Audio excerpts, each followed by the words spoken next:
Ready? Hey, this is Amir. This is Diana. And you're... We're not recording. Oh, we're not recording. No, right. Hey, this is Amir. This is Diana. And you're watching VEGANTWOSOME. Welcome back to our channel.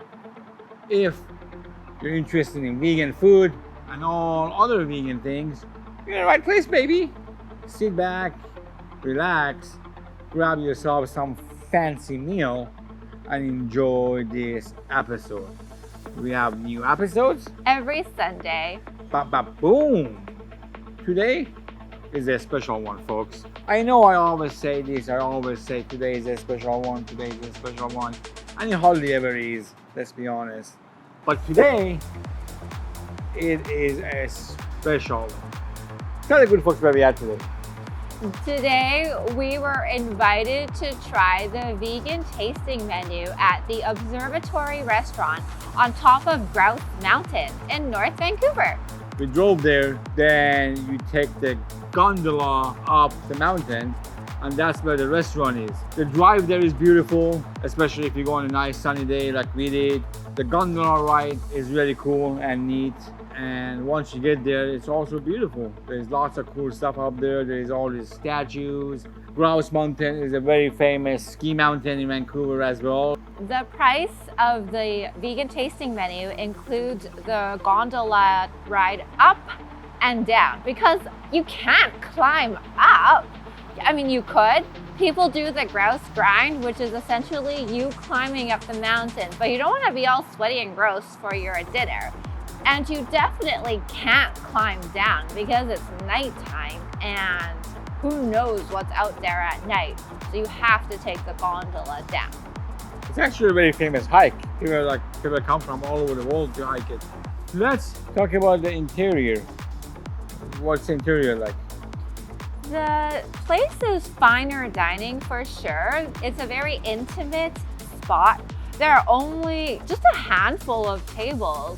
And the amazing thing about the Observatory restaurant is its view.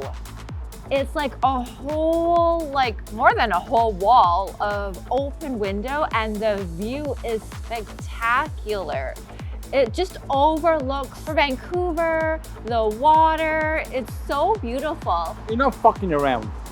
Let's talk about the main reason anybody is still here, if they are still here. Food. On the last Thursday of every month, they have an all-vegan tasting menu. And so anyone who dines there on that night will be served the vegan tasting menu, which is amazing. There were a lot of people there, which makes me think that it's really been a successful venture.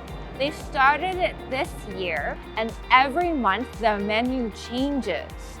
I think they're going to try different dishes and experiment and use the ingredients that are in season. So I think that's a really cool concept. It was a 5-course meal, and they also have a drink menu. They got lots of vegan wine, and they're very aware of what it is. So they could help you out if you're vegan and you're looking for vegan wine. So the servers there are quite nice and quite educated on the subject. So you're definitely in good hands.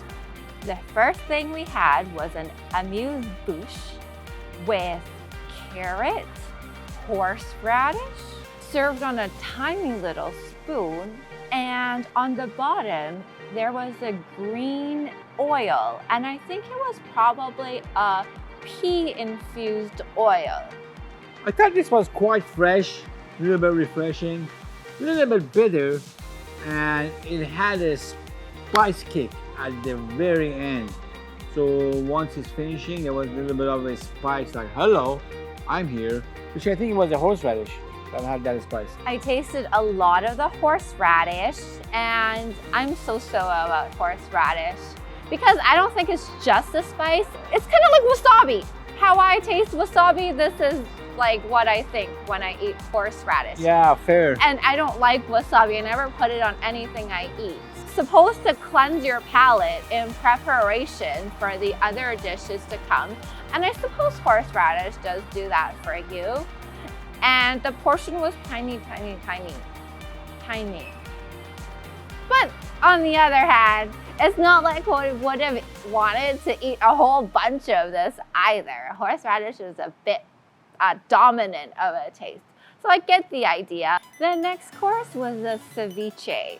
And their ceviche was made out of heart of palm, tomatoes, cucumbers, parsley, and pickled jalapeno peppers.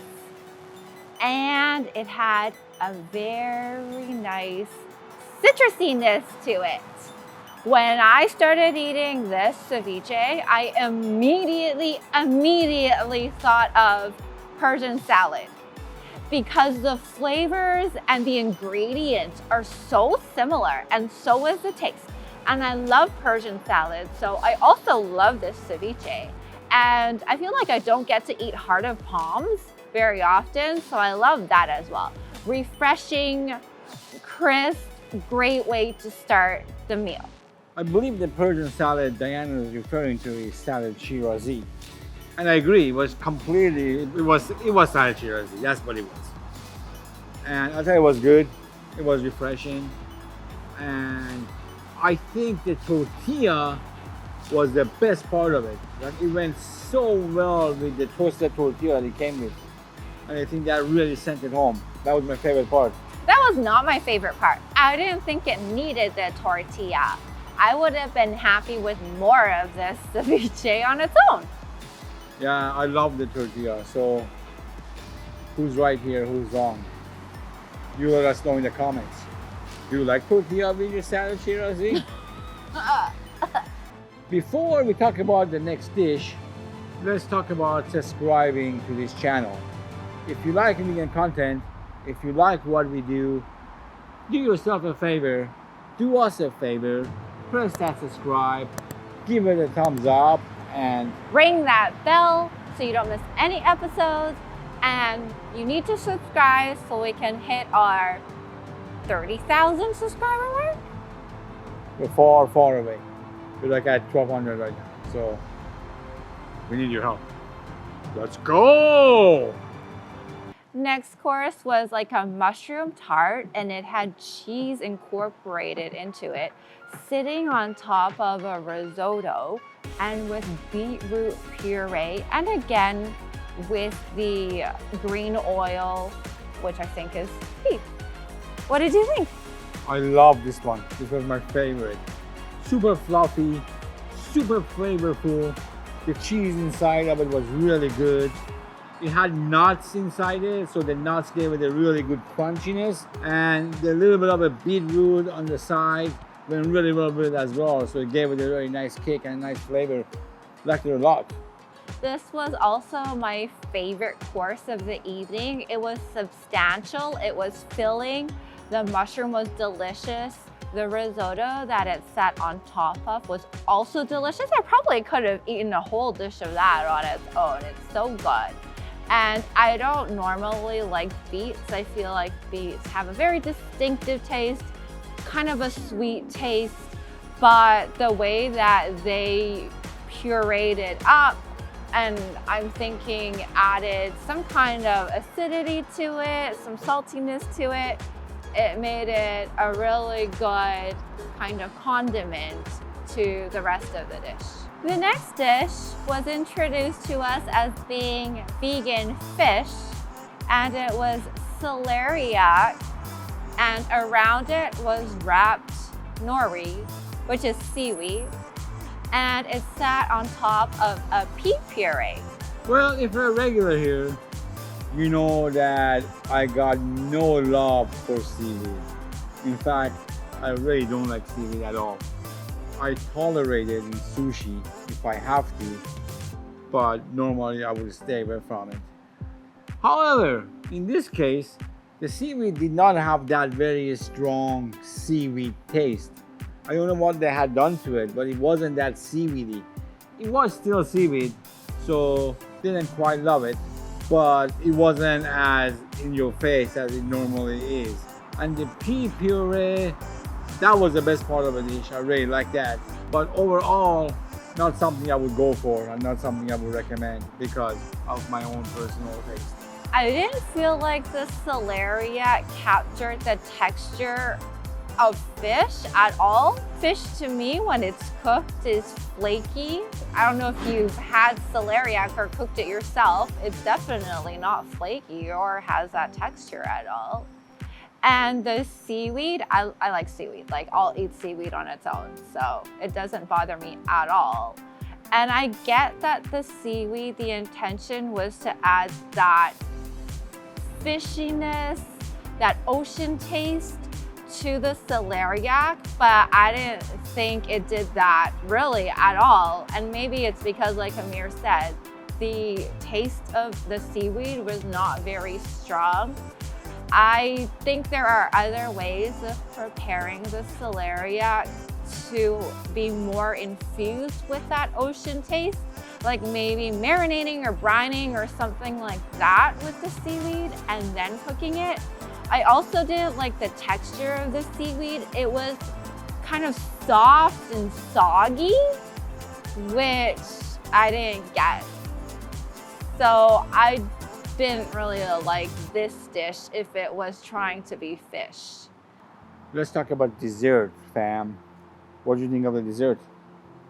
Dessert was a cheesecake with coconut whipped cream, and it was sitting on top of a sauce of salted caramel. I feel like as vegans, often when we get served dessert, it's like cake, like chocolate cake, which I've had a million times, or sorbet, which I find so boring. Yeah, get the fuck out of here with that sorbet bullshit. So awesome that they made the effort to create a different kind of vegan dessert, cheesecake, which I love. I love cheesecake, and this one was delicious. It was substantial. The flavors were excellent. I like salted caramel, and I didn't think it was too sweet, actually. So it was an excellent way to finish the meal. I really liked it. Loved the cheesecake. It was very nice and chewy. The caramel was really good. Loved it. Really enjoyed it. How do you want to do this rating? Do you want to rate the food and experience as 1? 1, 2, 3. You give it a 4? Are you nuts? Why?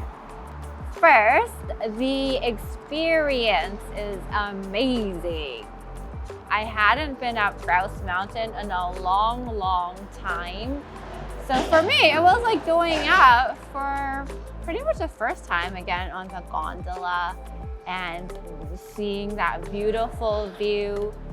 There are actually a lot of activities that you could watch or join for free when you're on top of the mountain. We didn't get a chance to do that because we were just there to film for dinner. And once you get into the restaurant, again, that view is just stunning. I don't think you could get a better view of the city. And that's great. I love how there's a vegan fine dining experience being offered. There aren't a lot of vegan tasting menus in restaurants in Vancouver, period. I think you can count on like one hand the places where you can get a vegan tasting menu. So it's amazing that they've done that, and I hope they get lots of new customers. Hopefully you will want to go try their tasting menu after watching this video. I also like how they have a rotating menu of different items every month. It keeps people returning and getting to try new dishes, and I'm sure they're experimenting and perfecting and coming up with fun new things for us to try. Let's get to the bot. I just want to make sure that you know, like, I really enjoyed a lot of aspects of this dining experience. But the only thing, I feel like some of the menu items could be better. I understand it's not a vegan restaurant. They probably don't know quite how to make ingredients taste stellar for a vegan tasting menu. Because, you know, if you're experimenting and changing up your menu every month, you don't really get to perfect what you created the previous month. You're kind of just moving on to the next thing and then moving on to the next thing, which can be positive, but I think it can also mean you're not like honing some of these dishes that you've introduced and making it to that next level. Fair, I see what you're saying. But for me, it was my favorite fine dining experience I've ever had, by far. And I think the biggest reason for that was the atmosphere. I loved how bright this place was. I hate the dingy, pretentious, dark bullshit that a lot of places seem to think what fine dining should be like. So I loved it, and I would definitely go back. Would you go back? I would go back because I love trying new things. Ultimately, you know, we do all these restaurant reviews because we like trying new things and seeing what's out there. So of course, it would be so cool to see what they bring. I'm sure in the fall and winter, they're gonna use other ingredients. Maybe they'll have a Thanksgiving menu. Maybe they'll have a Christmas menu. One of the concerns I think we have when we do have a fine dining experience is the quantity of food and making sure that we're full at the end of the meal, because it's not great to pay all this money for the food and leave hungry. That's what Amir tells me all the time. And when we were eating, we were like, oh my gosh, are we gonna be full? Are we gonna be full? Are we gonna have to get something afterwards? We're planning our next meal when we get back downtown. I guess get a pizza. But I agree with you, I was full. That was another reason I liked it so much. Is that what you're gonna say? Yeah. By the time we finished our cheesecakes, we were like, yeah, we won't need that pizza we were talking about. It was a really great experience.